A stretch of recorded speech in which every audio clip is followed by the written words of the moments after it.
एक मज़लूम बाप मुझ तक पहुंचा है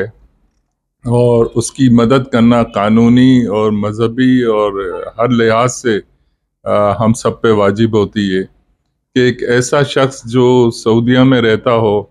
वहाँ जॉब करके अपने दिन रात की मेहनत के पैसे पाकिस्तान भेजता हो अपनी बीवी बच्चों के लिए, वो बीवी सीमा हैदर जैसी निकले। और मैं उसके किसी चीज़ पे बात नहीं कर रहा, वो अचानक गायब हो जाए और गायब होने के बाद चारों बच्चों को भी ले जाए और पता चले कि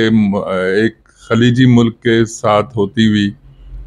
वो नेपाल पहुंची और नेपाल से बॉर्डर क्रॉस किया और उसके बाद पकड़ी गई। जो वहाँ का तरीक़ेकार है, हमारा भी तरीक़ेकार यही होता है। लेकिन सीमा हैदर की फौरी जमानत हो जाना बहुत सारे सवालात को जन्म देता है कि एक बाप अपने बच्चों के लिए तड़प रहा है,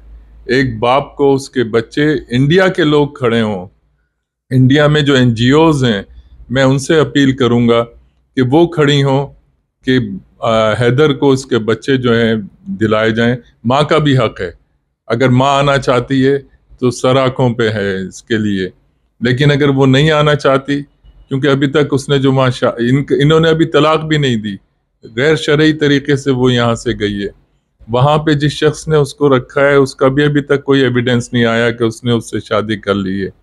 तो ऐसी सूरत हाल में मैं भारत के लोगों से अपील करूंगा, हाथ जोड़ के अपील करूंगा, और जो मुझे जानते हैं वो बहुत अच्छी तरह जानते हैं कि मेरी अपील का मतलब अपील है इंसानियत के लिए, सियासत के लिए नहीं, कि हैदर को उसके बच्चे दिलाने के लिए कि भारत में पहला शख्स कौन उठता है और उसके साथ कितने लोग उठते हैं हैदर को उसके बच्चे दिलाने के लिए।